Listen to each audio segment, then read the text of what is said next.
Hello everyone, in this video I'll be showing you the most overpowered two-handed sword build in Code Vein 2. Swords are actually very versatile in this game. There's a lot of them that have long-range attacks here that you can do, letting you attack bosses from distance.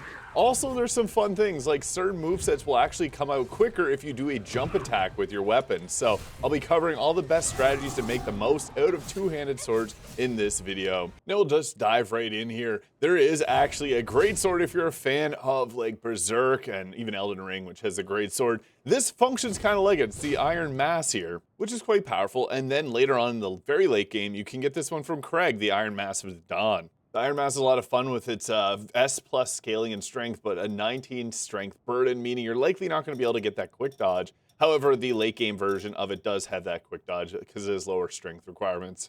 So for the best two-handed swords, I really like the Argent Wolf King's Blade. That's the one you saw at the start there. It has a long range attack. This weapon not just scales off of strength, but also mind, meaning we can use one of the most powerful buffs in the game with Bridge to Glory, which does scale off of our mind stat, increasing our attack power. So with this setup here, the Argent King's Wolf Blade is going to do 2,000 per attack here. Now, I'm going to show you how to get this really crazy. We can use Overdrive, which is then going to boost this up even further to 2,500 there. And then we can use the Bridge to Glory, which is going to further stack this up, giving us 2,900 on this. And then we can use Blade Dancer on top of this. You can see all the buffs down at the bottom. And once we attack a few times, this will actually activate the Blade Dancer. And then we get some insane damage, pretty much doubling what we're doing. So then we go for a single attack there, 3,500 on the attack versus the 2,000 we started with. It's actually insane. And this means that our charge heavies get insane damage to a 6,000.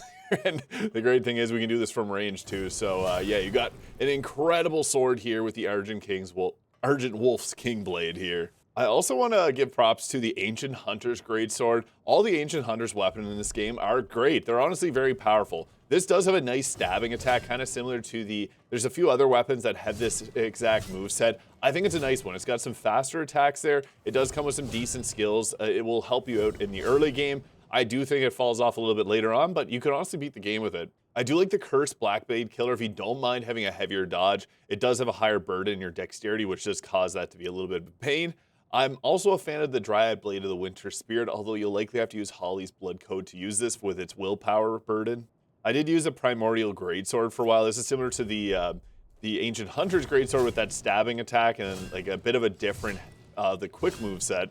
And once you get to the end game, the Resurgent Flame Greatsword is really nice. It does have a weaker range attack though. It's one thing, despite looking super cool. It does do fire damage as well, and this build is, this weapon is also going to be scaling off willpower, so that's something to keep in mind.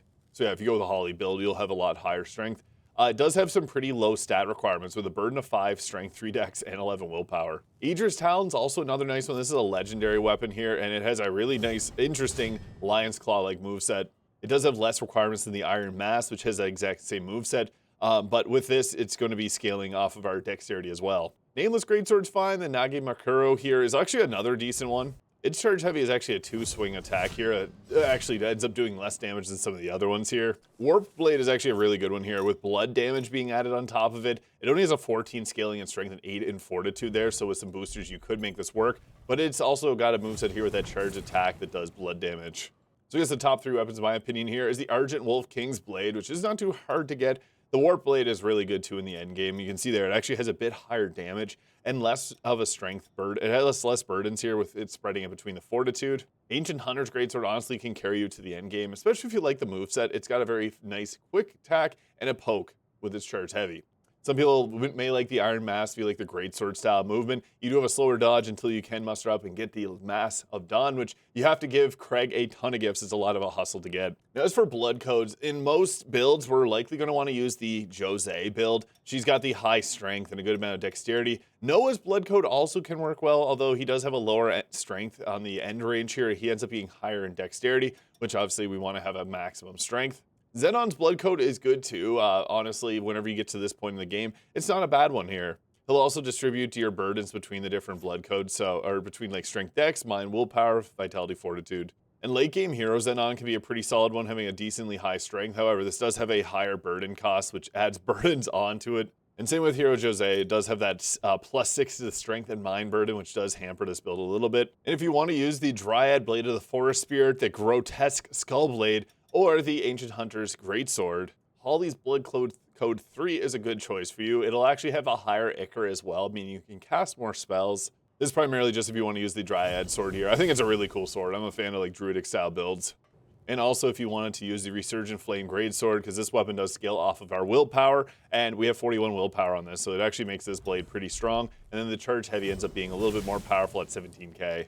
And my preferred way of doing this is the Argent Wolf King's Blade for our two-handed sword, and then using whatever the highest Jose blood code is.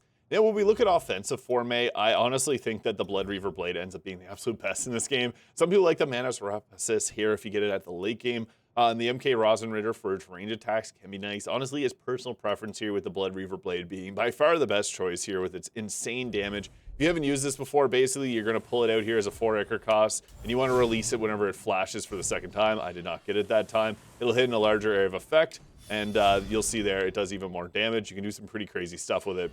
Defensive Formae. Now, most shields will end up giving you that heavier dodge, so you can go with like the Vanishing Light Hollow or the Dodge Spin or the Umbral Shift here if you prefer. You can just go with the regular old shields. Personal preference here, I just want to have something that's not going to have a high burden on the character, as we want to have that quick dodge. It's really, the quick dodge in this game is actually insane, especially if you're playing Neo 3 alongside this, which does not have iframes. Finally, we got our jail. The best one, in my opinion, is Bat, because you can charge this, and it's going to give you your Ichor back really easily. You also get a bit of movement with the jump back that you do, and it'll continuously do damage and give you Ichor back over time. So, yeah, use this. It's the best choice, in all honesty. As we get into boosters here, I do note you will have to use the strength boosters, so +5 to strength, and then the one that gets +2 there. Those are going to be the optimal ones. Also, the two-handed sword mastery here. This is from Hero Lyle, I believe. It's going to boost up your damage by 20%. It's worth taking. We also got things like I like to have a faster stamina recovery speed. The second wind here is really useful just because you need stamina on a build like this. I'm also a huge fan of the steadfast stance here, so you can survive fatal hits with 1 health point if your health is above a threshold. Basically what this means is if you get hit with a big attack, it'll leave you with a tiny sliver of health. You can heal yourself back and then survive another hit. It's actually broken. So yeah, I like to use all of those here, and then a +2 to willpower just so we can get the quick dodge. Certain weapons do require it. You see if I swap it off, I lose my quick dodge. So yeah, you want to have the willpower on depending on the weapon. So you may have to shift boosters around depending on where you're at in the game and what blood codes you do have. And for that reason, it probably makes the Ancient Hunter's Greatsword a very valuable pick for most of the game. Now for our best weapon skills, the Argent Wolf King's Blade does come with Ichor regeneration, which is kind of interesting because it gives you your Ichor back over time. But it also decreases your weapon attack power and defense. We don't love to use that, but it's on the blade, so it's kind of funny. Now, honestly, my preferred moveset here, you can use Bridge to Glory. However, you actually get more damage out of Overdrive by a slight bit, so we want to go with this for this particular build. Venom Mark is just so good in this game. You don't have to use this. You can use Bridge to Glory, which is right here, and you can buff your weapon up this way and then use like a Venom item, because there's a lot of those in this game. And then you can even use things like Stun, which is nice too, although the Venom skill will give you more damage. So you can go with the full out offensive build. I, again, like Blade Dance. The priority would be Overdrive, Blade Dance, and then Bridge to Glory. Pumping 3 of these up gets your weapon damage really high, and these all last a very long time, in all honesty. So you can see that below your health bar, which you're likely going to be looking at. Just keep a glance at this from time to time. And Wraith Fury Swift. I really like this one. It does have a multi-attack. Things like Vanquisher are nice with the jump up, the Judgment Cutter I enjoyed playing with. Boosted Blade gives you a longer range attack too, and Coffin Breaker can be good. But Wraith Fury, the reason I like this is the moveset on this sword is just so nice. So you can open up with this and then follow up with the attacks, and you can follow through multiple attacks there. So this is nice because it gives you that dodging attack forward. So the reason I like this is it's a swift attack, so if you see the boss there, you can literally pull this up and then go in for a charge heavy attack. If the boss is like staggered, this is just a good way to engage with it.